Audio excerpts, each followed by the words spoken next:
Welcome to gold பிரியம் வழங்கும் TCDC make it easy powered by VP days. TCDCயில் Kerala episode வரும்போது சைத்ரா ரெட்டி ஒரு நாதான் கோழிக்கறி பண்ணியிருந்தாங்க. அதுதான் நம்ம இன்றைக்கி பார்க்க போகிறோம். நம்ம சிக்கன் வந்துட்டு ஒரு சின்ன சின்ன பீஸாக கட் பண்ணிக்க போகிறோம். ஏன்னா அண்ட் ஆல்சோ கண்டிப்பாக போன்ஸ் இருக்கணும். எனக்கு குழம்பு பண்ணும்போது சிக்கன் போன்லெஸ் பிடிக்காது. கண்டிப்பாக போன்ஸோட சிக்கன் தான் அந்த ஒரு ஃப்ளேவர் சூப்பராக இருக்கும்.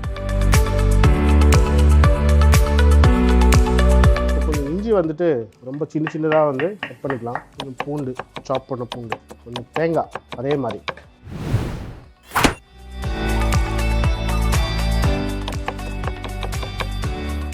இந்த ரெசிப்பியில் ரெண்டு விஷயம் ரொம்ப இம்பார்ட்டண்ட்டுங்க. ஒரு மசாலா ஒன்று ரெடி பண்ண போகிறோம்.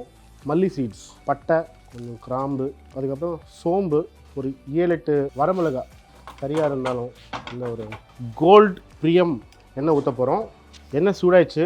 1 டீஸ்பூன் கடுகு போடுறோம். தேங்காய் சின்ன சின்னதாக கட் பண்ணால் இந்த இஞ்சி, பூண்டு, கருவேப்பிலை போட்டு சின்னதாக நறுக்கி வச்ச தக்காளி, ஒரு 1/2 டீஸ்பூன் மஞ்சள், 1 டீஸ்பூன் மிளகாத்தூள், ஒரு 2 டீஸ்பூன் மல்லித்தூள் வதக்கிட்டு இப்போ நம்ம கட் பண்ண சிக்கன்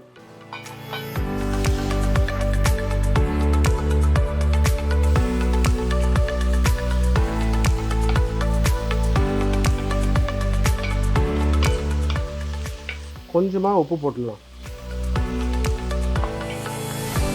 இப்போ இந்த சிக்கன் குக் ஆகட்டும். சிக்கன் ரொம்ப அருமையாக குக் ஆகிட்டுருக்கு. இப்போ நம்ம அரைச்ச அந்த மசாலா போட்டுருவோம். ஒரு 2 மினிட்ஸ் குக் ஆனதுக்கப்புறம் நம்ம கோகோனட் மில்க் போட்டு அதுக்கப்புறம் தாளிப்பு போட்டு இறக்கலாம். இப்போ நம்ம ரெடி பண்ண கோகோனட் மில்க் இது லைட்டாக கொதிக்கிட்டோம். நம்ம டெம்பரிங் மட்டும்தான் பெண்டிங் இருக்குது. நம்ம கோகோனட் ஆயில் யூஸ் பண்ண போகிறோம். கடுகு,